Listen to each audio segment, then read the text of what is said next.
ನಾವು ಮಾಡಿದ ಪಾದಪೂಜೆಯನ್ನ ಒಮ್ಮೆ ಎಲ್ಲರೂ ಮನದಾಳದಿಂದ ಅದನ್ನ ನೆನೆಸ್ಕೊಳ್ಳಿ.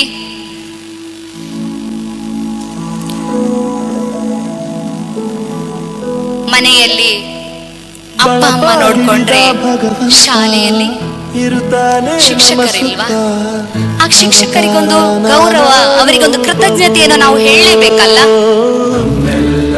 ಹೇಳದಿದ್ರೆ ಅದು ಖಂಡಿತ ಕೂಡ ಅಪೂರ್ಣ.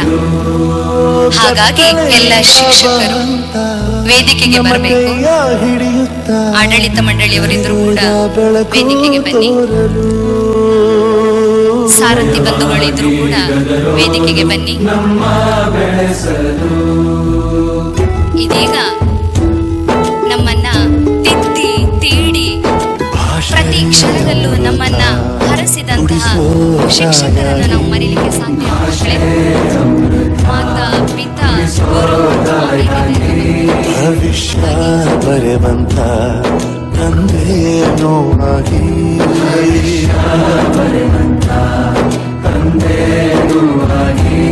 ಚಂದದ ಜೀವನ ನೀಡಿರೋ ಗುರುಗಳು ನಮ್ಮ ಗುರುಗಳು.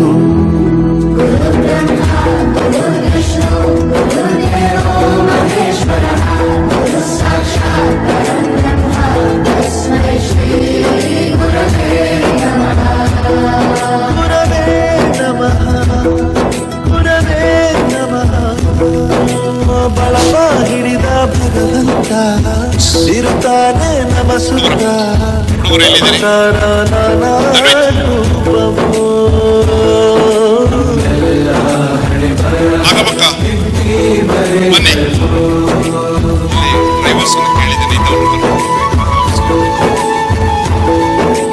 ಸ್ವಲ್ಪ ನೀವು ಈಚೆ ಬನ್ನಿ. ಡಬಲ್ ಲೈನ್ ಮಾಡ್ಲಿಕ್ಕಿಲ್ಲ, ಸಿಂಗಲ್ ಲೈನ್ ಅಂದ್ರೆ ಕೆಳಗೆ ಹೋಗೋಣ. ಅದನ್ನೇ ಕೆಳಗೆ ಮುಂದುವರಿಸಬೇಕಿಲ್ಲ. ಜನ ಜಾಸ್ತಿ ಎಷ್ಟು ಜನ ಜಾಸ್ತಿ ಕೆಳಗೆ ಮುಂದುವರಿಸಲಿ. ಡಬಲ್ ಲೈನ್ ಇದೆಯಾ? ಡಬಲ್ ಲೈನ್ ಮಾಡ್ಲಿಕ್ಕೆ ಇಲ್ಲಾಂದ್ರೆ ಮೇಲೆ ಹೋಗಿ. ದಂಡಿಸೋದು ಎನ್ನುವ ಸಂದೇಹ ನೀಡೋ ಮೆಚ್ಚಿನ ಕಲಿಗನೆ ಕನ್ನಡ ಕಂಡರೆ ಕಣ್ಣಿಗೆ ಒತ್ತಿಕೋ ಅಕ್ಷರ ಅಂದರೆ ಅನ್ನಕ್ಕಿಂತ ದೊಡ್ಡದೊಂದ ಗುರುವೇ. ಸರ್ ಗಣೇಶ್, ಸರ್ ದೀಪಕ್, ತಾಳ್ಮೆ ಪಾಠ ಕಲಿಸೋರೆ ಗುರುಗಳು ನಮ್ಮ ಗುರುಗಳು.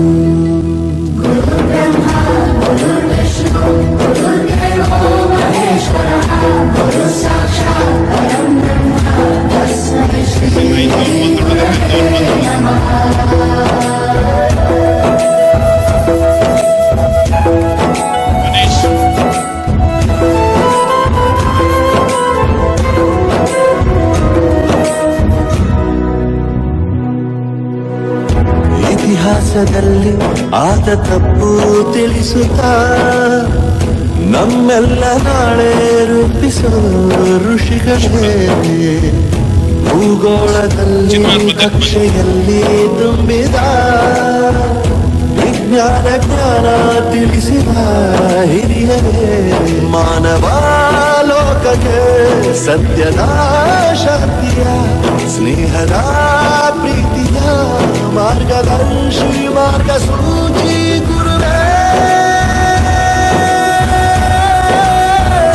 100 ಜನ್ಮ ಗುರು ಋಣವು ತೀರೋಲ್ಲ. ನಮೋ ನಮ ಗುರುಗಳೇ. ಡ್ರೈವರ್ಸ್ ಬಂದರೆ ಡ್ರೈವರ್ಸ್ ಕೂಡ ನಮಗೆ ಅನಿವಾರ್ಯ.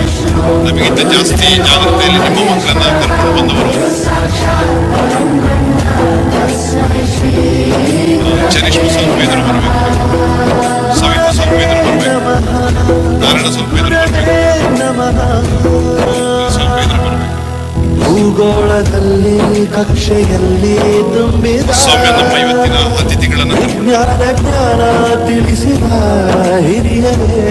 ಮಾನವ ಲೋಕಕ್ಕೆ ಸತ್ಯದ ಶಾಂತಿಯ ಸ್ನೇಹದ ಪ್ರೀತಿ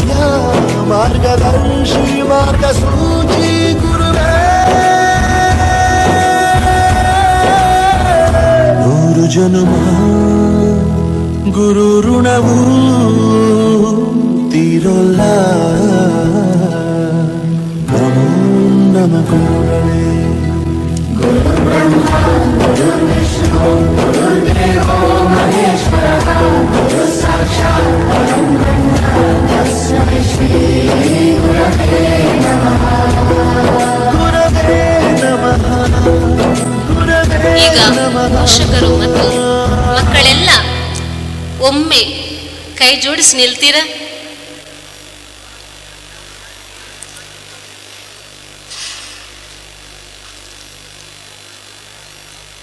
ಪೋಷಕರು ಮಕ್ಕಳೆಲ್ಲರೂ ಒಮ್ಮೆ ಕೈ ಜೋಡಿಸಿ ನಿಲ್ಲಿ. ಯಾಕೆ ಗೊತ್ತಾ? ನಿಮ್ಮ ಮನೆಯ ಮಗು ನನ್ನ ಮಗಳು, ನನ್ನ ಮಗ ಅಂತ ಅವಳನ್ನು ತಿದ್ದಿ ತೀಡುವುದಕ್ಕೆ, ಅವಳನ್ನು ನೋಡಿಕೊಳ್ಳುವುದಕ್ಕೆ ನಿಮ್ಮ ಮನೆಯಲ್ಲಿ ನೀವಿದ್ದೀರಿ. ಆದರೆ ನಿಮ್ಮ ಮನೆಯ ಅಂಗಳವನ್ನು ದಾಟಿ ಶಾಲೆಗೆ ಕಳುಹಿಸಿಕೊಟ್ಟಾಗ ನೀವು ಕೊಟ್ಟ ಪ್ರೀತಿಯನ್ನೇ ಈ ಶಾಲೆಯಲ್ಲಿ ಕೊಟ್ಟು ನಿಮ್ಮ ಮಕ್ಕಳನ್ನು ನೋಡಿಕೊಂಡಂಥವರು ಈ ಶಾಲೆಯ ಎಲ್ಲ ಶಿಕ್ಷಕ ಶಿಕ್ಷಕಿಯರು. ಅವರ ಜೊತೆಗೆ ಶಾಲೆಯಲ್ಲಿ ಏನಾದರೂ ಪುಟ್ಟ ವ್ಯತ್ಯಾಸಗಳು ನಡೆದಾಗ ಟೀಚರ್ಸಿಗೆ ಒಯ್ಯುವಂಥವರು ಅನೇಕರಿದ್ದಾರೆ. ಒಂದನ್ನು ಅರ್ಥ ಮಾಡಿಕೊಳ್ಬೇಕು, ಯಾರೋ ಒಬ್ಬಾಕೆ ಶಿಕ್ಷಕಿ ಬಂದು ನಿಂತಿದ್ದಾಳಲ್ಲ, ಆ ಶಿಕ್ಷಕಿ ಕಡು ಬಡತನದ ಮನೆಯಿಂದ ಬಂದಿರ್ತಾಳೆ. ಅವರ ಅಪ್ಪ ಅಮ್ಮ ಎಲ್ಲೆಲ್ಲೋ ಕೆಲಸ ಮಾಡಿ ತನ್ನ ಮಗಳನ್ನು ಓದಿಸಿ ಅವಳು ಒಬ್ಳು ಟೀಚರ್ ಆಗಿ 4 ಮಕ್ಕಳಿಗೆ ಪಾಠ ಮಾಡಿದ್ರೆ ನನ್ನ ಜನ್ಮ ಸಾರ್ಥಕ ಅಂತ ಯೋಚನೆ ಮಾಡಿದ ಒಬ್ಬ ಅಪ್ಪನ ತ್ಯಾಗದ ಫಲವಾಗಿ ಒಬ್ಬ ಶಿಕ್ಷಕಿಯಾಗಿ ವೇದಿಕೆಯ ಮೇಲೆ ಇರ್ತಾರೆ. ತಾನು ಬೆಳಗ್ಗೆ 8 ಗಂಟೆಗೆ ಪಾಠ ಮಾಡಲಿಕ್ಕೆ ಬರಬೇಕಾದ್ರೆ ತನ್ನ ಮಗುವಿಗೆ ಜ್ವರ ಇರಲಿ, ಕೈಕಾಲು ನೋವು ಇರಲಿ, ಎಲ್ಲವನ್ನ ಬದಿಗಿಟ್ಟು ತನ್ನ ಮಗು ಶಾಲೆಯಲ್ಲಿ ಕಾಯ್ತಾ ಉಂಟು ಅಂತ ಶಿಕ್ಷಕರು ಬಂದ್ರಲ್ಲ, ಅವರಿಗೊಂದು ಕೃತಜ್ಞತೆ ಹೇಳಬೇಡುವ ಮಕ್ಕಳೇ ನಾವು? ತನ್ನ ಮಗುವನನ್ನ ಎಲ್ಲೋ ಬಿಟ್ಟು ಶಾಲೆಯಲ್ಲಿ 7 ಗಂಟೆ 8 ಗಂಟೆವರೆಗೆ ಶಿಕ್ಷಕ ಬಂಧುಗಳು ನಾವೆಲ್ಲರೂ ಸೇರಿ ನಮ್ಮ ಮಕ್ಕಳು ಒಳ್ಳೆಯ ಅಂಕಗಳನ್ನು ತೆಗೆದು ಸಮಾಜಕ್ಕೆ ಒಳ್ಳೆಯ ವ್ಯಕ್ತಿಯಾಗಿ ಬಾಳ್ಲಿ ಅಂತೇಳಿ ಎಲ್ಲವನ್ನ ಬದಿಗೊತ್ತಿ ಬಂದಂತಹ ಶಿಕ್ಷಕರಿಗೆ ನಾವು ತಲೆ ಬಾಗ್ಲೇಬೇಕಲ್ವಾ? ಅವರನ್ನ ಒಂದು ಸಲ ನಾವು ನಮ್ಮ ಮನಸಾರೆ ಕೈ ಮುಗಿದು ಅವರಿಗೆ ಕೃತಜ್ಞತೆಯನ್ನ ಹೇಳೋಣ. ನಿಮ್ಮ ಮನಸ್ಸಲ್ಲಿ ಒಂದು ಸಂಕಲ್ಪ ಮಾಡಿ, ಮಕ್ಕಳಿಗೆ ಇಷ್ಟು ವರ್ಷದ ಶಿಕ್ಷಣ ಕೊಟ್ಟಿದ್ದೀರಿ, ನನ್ನ ಮಗುವಿಗೆ ಒಂದು ಭವಿಷ್ಯವಾದ ದೊಡ್ಡ ಕಲ್ಪನೆಯನ್ನು ಕಟ್ಟಿಕೊಟ್ಟಿದ್ದೀರಿ, ನನ್ನ ಮಗುವಿನ ಬದುಕಿಗೆ ಉಜ್ವಲತೆಯ ಭವಿಷ್ಯವನ್ನು ಹರಿಸಿದ ಪುಣ್ಯಾತ್ಮರು ನೀವಿದ್ದೀರಿ, ನಿಮಗೆ ಧನ್ಯವಾದ ಅಂತ ಮನಪೂರ್ವಕವಾಗಿ ಈ ಶಿಕ್ಷಕ ವೃಂದಕ್ಕೆ ನಿಮ್ಮ ಕೃತಜ್ಞತೆಯನ್ನು ಹೇಳಲೇಬೇಕು. 10ನೇ ಕ್ಲಾಸು ಬಿಟ್ಟು ಹೊರಟಿದ್ದೀರಿ ಮಕ್ಕಳೇ. ನಾಡಿದ್ದು ಪರೀಕ್ಷೆ ಬರ್ತದೆ, ಆಮೇಲೆ ನಿಮ್ಮ ಶಾಲೆ ಬೇರೆ. ಆದರೆ ಇವತ್ತಿನವರೆಗೆ ಕಲಿತಂತಹ ಶಾಲೆಯನ್ನು, ಶಿಕ್ಷಕರನ್ನು ಖಂಡಿತ ಮರಿಬೇಡಿ ಮಕ್ಕಳೇ.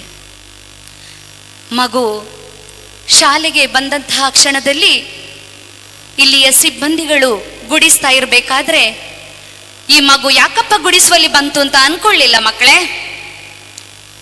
ಅವರು ನಿಮಗೆ ತರಗತಿಗೆ ಹೋಗ್ಲಿಕ್ಕೆ ಅನುವು ಮಾಡಿಕೊಟ್ರಲ್ಲ, ಅವರಿಗೆ ನಾವು ಕೃತಜ್ಞತೆ ಹೇಳಬೇಡ್ವಾ? ಹೇಳಲೇಬೇಕು. ಬೆಳಗ್ಗಿನಿಂದ ಸಂಜೆವರೆಗೆ ಶೌಚಾಲಯವನ್ನು ಶುಚಿಯಾಗಿ ಮಾಡಿ ತಮ್ಮ ಮಕ್ಕಳು ಶೌಚಾಲಯಕ್ಕೆ ಹೋಗ್ಲಿಕ್ಕೆ ಅನುವು ಮಾಡಿಕೊಂಡಂತಹ ಸಿಬ್ಬಂದಿಗಳನ್ನು ನಾವು ನೆನಪಿಸಿಕೊಳ್ಳಲೇಬೇಕಲ್ವಾ? ಅವರಿಗೊಂದು ಕೃತಜ್ಞತೆ ಹೇಳಲೇಬೇಕು. ಮುಂದೊಂದು ದಿನ ನೀವು ಈ ಶಾಲೆಯನ್ನು ಬಿಟ್ಟು ಇನ್ನೊಂದು ಸಂಸ್ಥೆಯಲ್ಲಿ ಕಲೀಲಿಕ್ಕೆ ಹೋಗ್ತೀರಿ. ಕಲಿತಾಗ ಈ ಶಾಲೆಯನ್ನು, ಈ ಪರಿಸರವನ್ನ ಖಂಡಿತ ಮರಿಬೇಡಿ ಮಕ್ಕಳೇ. ಯಾಕೆಂತಂದ್ರೆ ನಿಮ್ಮ ಪ್ರತಿ ಏಳಿಗೆಯಲ್ಲಿ, ನಿಮ್ಮ ಪ್ರತಿ ಹೆಜ್ಜೆಯಲ್ಲಿ ಪ್ರಥಮವಾಗಿ ಸಂತಸವನ್ನು ಕಂಡವರೇ ಈ ಶಿಕ್ಷಕರು. ಹಾಗಾಗಿ ಇವರಿಗೊಂದು ಕೃತಜ್ಞತೆಯನ್ನು ನಾವು ಈ ಕ್ಷಣದಲ್ಲಿ ಸಲ್ಲಿಸಲೇಬೇಕು ಮಕ್ಕಳೇ. ವಿಶೇಷವಾಗಿ ಹೆಣ್ಣುಮಕ್ಕಳು ಪ್ರಬುದ್ಧರಾಗಿದ್ದೀರಿ. ಆಗಾಗ ಬರುವ ವಯೋಸಹಜವಾದ ಅನಾರೋಗ್ಯ, ದೈಹಿಕ ಸಮಸ್ಯೆಗಳು ನಿಮ್ಮನ್ನು ಕಾಡ್ತದೆ. ಆವಾಗ ಅದನ್ನು ಕೇಳಿಕೊಳ್ಳಲು ಶಾಲೆಯಲ್ಲಿ ನಿಮ್ಮ ಅಪ್ಪ ಅಮ್ಮ ಇರಲಿಲ್ಲ. ನಿಮ್ಮ ಅಮ್ಮನ ಜಾಗದಲ್ಲಿ ಶಿಕ್ಷಕಿಯರೆಲ್ಲ ಇದ್ರಲ್ಲ, ನಿಮ್ಮನ್ನು ತಲೆನೆವರಿಸಿ ಬೆನ್ನು ತಟ್ಟಿ ಧೈರ್ಯ ಹೇಳಿ ನಿಮ್ಮನ್ನು ನೋಡ್ಕೊಂಡ್ರಲ್ಲ, ಅವರಿಗೆಲ್ಲ ಕೃತಜ್ಞತೆ ಹೇಳಿ ಮಕ್ಕಳೇ. ಅದೇ ರೀತಿ ಸಾರಥಿ ಬಂಧುಗಳನ್ನು ನಾವು ಮರೆಯುವ ಹಾಗೆ ಇಲ್ಲ. LKG ಇಂದ 10ನೇ ತರಗತಿಯವರೆಗೆ ವ್ಯಾನಲ್ಲಿ ಬರಬೇಕಾದ್ರೆ ಮಗು ವಾಮಿಟ್ ಬರ್ತದೆ ಅಂತ ಹೇಳಬೇಕಾದ್ರೆ ಡ್ರೈವರ್ ನಿಲ್ಲಿಸಿ ತನ್ನ ಬಾಟಲಿನ ನೀರನ್ನೇ ತೆಗೆದು ಆ ಮಗುವಿನ ಬಾಯಿಯನ್ನು ಒರೆಸಿದ್ರಲ್ಲ, ಆ ಡ್ರೈವರ್ ಅಂದ್ರೆ ಆ ಸಾರಥಿ ಬಂಧುಗಳಿಗೆ ನಾವು ಕೃತಜ್ಞತೆಯನ್ನು ಹೇಳಲೇಬೇಕು ಮಕ್ಕಳೇ. ಹಾಗಾಗಿ ಎಲ್ಲರನ್ನೂ ಕೂಡ ಯಾರನ್ನು ಕೂಡ ಅಲ್ಲಗಳೆಯುವಂತಿಲ್ಲ. ತನ್ನ ಮಗು 5 ನಿಮಿಷ ಲೇಟ್ ಆಗಿ ಬರ್ತದೆ ಅಂತ ಅಮ್ಮ ಫೋನ್ ಮಾಡಿದ್ರೆ ಒಂದು ಬದಿಯಲ್ಲಿ ಬಸ್ಸನ್ನು ನಿಲ್ಲಿಸಿ ಆ ಮಗುವಿನ ಬರುವಿಕೆಯನ್ನೇ ವೀಕ್ಷಿಸ್ತಾರಲ್ಲ, ಆ ಸಾರಥಿ ಬಂಧುಗಳನ್ನ ನಾವು ನಮ್ಮ ಮನಸ್ಸಿನಲ್ಲಿಟ್ಟುಕೊಳ್ಬೇಕು ಮಕ್ಕಳೇ. ಶಾಲೆಗೆ ಬಿಟ್ಟು ಹೋದಂತಹ ಮಕ್ಕಳನ್ನ ಸಂಜೆವರೆಗೆ ಮನೆ ಮುಟ್ಟಿಸುವವರೆಗೆ ಪ್ರತಿ ಹೊತ್ತು ಅವರ ಆಗು ಹೋಗುಗಳನ್ನ ಗಮನಿಸಿ ಅವರ ಒಟ್ಟಿಗೆ ಸದಾ ನಿಂತಹ ಎಲ್ಲ ಗುರುವೃಂದದವರಿಗೆ, ಶಿಕ್ಷಕೇತರ ಬಂಧುಗಳಿಗೆ ಈ ಸಂದರ್ಭದಲ್ಲಿ ಕೃತಜ್ಞತೆಯನ್ನ ಹೇಳೋಣ ಮಕ್ಕಳೇ. ದೇವರು ಕೊಟ್ಟಂತಹ 2 ಕೈಯಿಂದ ನಮಗೆ ಎಷ್ಟು ಸಾಧ್ಯವೋ ಅಷ್ಟು ದೊಡ್ಡ ಚಪ್ಪಾಳೆಯನ್ನ ಅವರಿಗೆ ಈ ಮೂಲಕ ನಾವು ಅರ್ಪಿಸೋಣ. ಇದೇ ನೀವು ಕೊಡುವಂತಹ ದೊಡ್ಡ ಕೃತಜ್ಞತೆ ನಮಗೆ.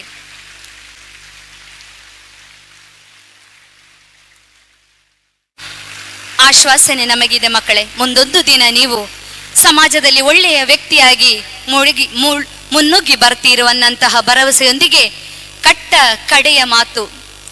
ಸ್ವಾಮಿ ವಿವೇಕಾನಂದರ ಜೊತೆ ಒಬ್ರು ಕೇಳ್ತಾರಂತೆ,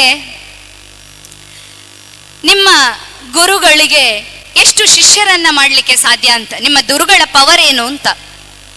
ಆಗ ಅವ್ರು ಹೇಳ್ತಾರಂತೆ, ನನ್ನ ಗುರುಗಳ ಪಾದದ ಧೂಳಿಗೆ ಸಾವಿರ ಶಿಷ್ಯರನ್ನ ಮಾಡುವಂತಹ ಪವರ್ ಇದೆ. ಆ ಶಕ್ತಿ ನಮ್ಮ ಶಿಕ್ಷಕರ ಪಾದ ಧೂಳಿಗೂ ಇದೆ ಮಕ್ಕಳೇ. ಹಾಗಾಗಿ ಅವರಿಗೆಲ್ಲರನ್ನೂ ಕೂಡ ಈ ಸಂದರ್ಭದಲ್ಲಿ ನಾವು ಪ್ರಣಸ ವಂದಿಸಿ ಕಾರ್ಯಕ್ರಮವನ್ನ ಇಲ್ಲಿಗೆ ಮುಗಿಸ್ತಾ ಇದ್ದೇವೆ. ಎಲ್ಲರಿಗೂ ಶುಭವಾಗಲಿ ಮಕ್ಕಳೇ.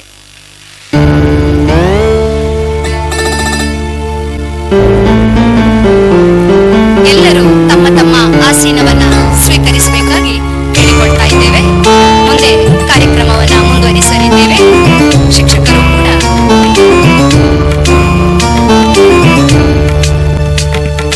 ವಂದನೆಯೇ ಅಭಿನಂದನೆಯೇ ಗುರಿಯನ್ನು ತೋರಿದ ಗುರುಗಳಿಗೆ, ವಂದನೆಯೇ ಅಭಿನಂದನೆಯೇ ಮರೆತರು ಮರೆಯದ ಈಗಳಿಗೆ.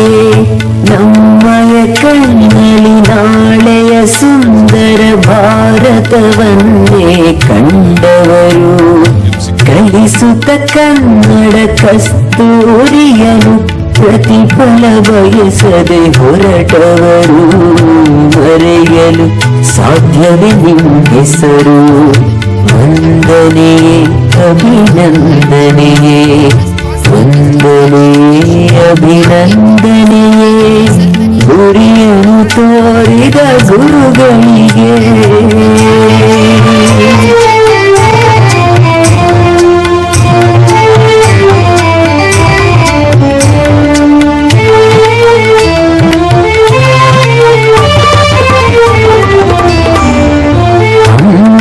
ಪ್ರೀತಿಯ ಅಪ್ಪನ ನೀತಿಯ ಬೆರೆಸಿ ಒಳಿತನು ಹೇಳುವರು, ಗಳಿಸಿದ ಆಸ್ತಿಯ ತಿಳಿಯದೆ ಕಳೆದರು, ಅಳಿಯದ ವಿದ್ಯೆಯ ನೀಡಿದರು.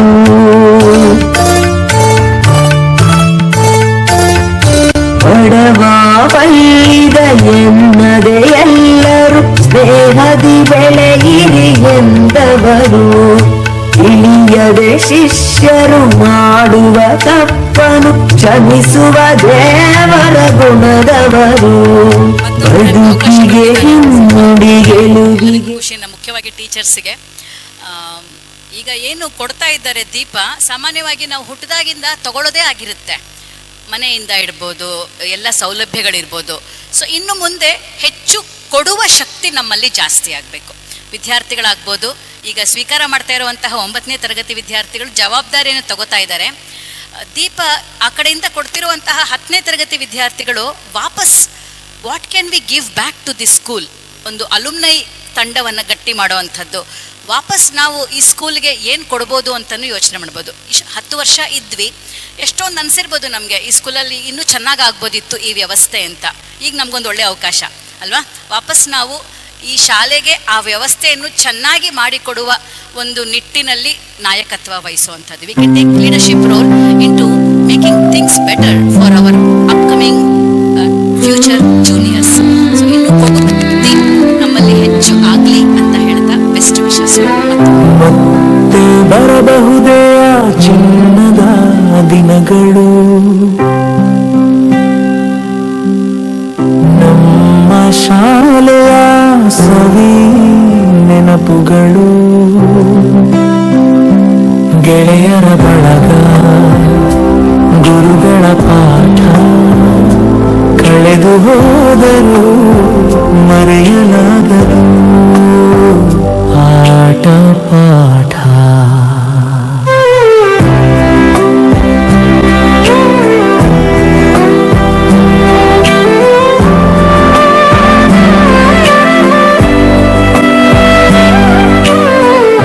ಬೆಳಗ್ಗೆ ಬೇಗ ಎದ್ದು ಸಮವಸ್ತ್ರವ ತೊಟ್ಟು ಭಾರದ ಬ್ಯಾಗನ್ನು ಹೆಗಲಿಗೆ ಹೊತ್ತು ಮೊದಲ ಗಂಟೆಗೆ ತರಗತಿಗೆ ಓಡಿದ್ದು, ಟಿಫಿನ್ ಬಾಕ್ಸ್ ಅನ್ನು ಹಂಚಿಕೊಂಡು ತಿಂದಿದ್ದು, ಚಾಕ್ ಪೀಸ್ ಜಗಳ ಬಿಂಚಿನ ಮೇಲೊಂದು ಗೀಚು, ಎಲ್ಲವೂ ನೆನಪಿದೆ ಇಂದಿಗೂ ಅಚ್ಚು ಹಚ್ಚು. ಮತ್ತೆ ಬರಬಹುದೇ ಆ ಚಿನ್ನದ ದಿನಗಳು,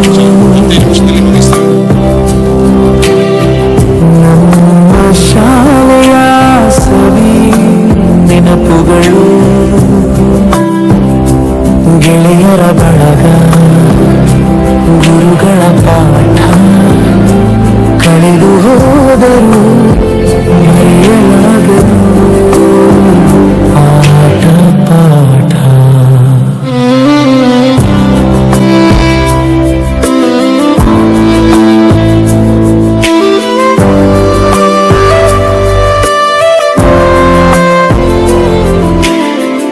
ಆಟದ ಮೈದಾನ ನಮ್ಮದೇ ಜಗತ್ತು, ಸೋಲು ಗೆಲುವೆಲ್ಲ ಅಲ್ಲಿಗೆ ಮರೆತು, ಹೋಮ್ವರ್ಕ್ ಮಾಡದಿದ್ದರೆ ಶಿಕ್ಷಕರ ಭಯವು, ಪರೀಕ್ಷೆ ಮುಗಿದ ಮೇಲೆ ಅದೇನು ಸಂಭ್ರಮವು, ಚಿಕ್ಕ ಜಗಳ ಮತ್ತೆ ಒಂದಾಗುವುದು, ಆ ಸ್ನೇಹದ ಮುಂದೆ ಬೇರೇನೂ ಇಲ್ಲ ಇರುವುದು. ಕೊನೆಯ ದಿನದಂದು ಕಣ್ಣಂಚಲಿ ನೀರು, ಶರತ್ತಿನ ಮೇಲೆಲ್ಲ ಗೆಳೆಯರ ಸಹಿಯು, ಮುಂದೆಂದೂ ಬೇರೆಯಾಗುವ ಜೀವನ ಪಯಣದಲ್ಲಿ ದೂರಾದೆವು. ಆದರೂ ಮತ್ತೆ ಬರಬಹುದೇ ಆ ಚಿನ್ನದ ದಿನಗಳು, ನಮ್ಮ ಶಾಲೆಯ ಸವಿ ನೆನಪುಗಳು, ಗೆಳೆಯರ ಬಳಗ, ಗುರುಗಳ ಪಾಠ, ಕಳೆದು ಹೋದರು ಮರೆಯಲಾಗ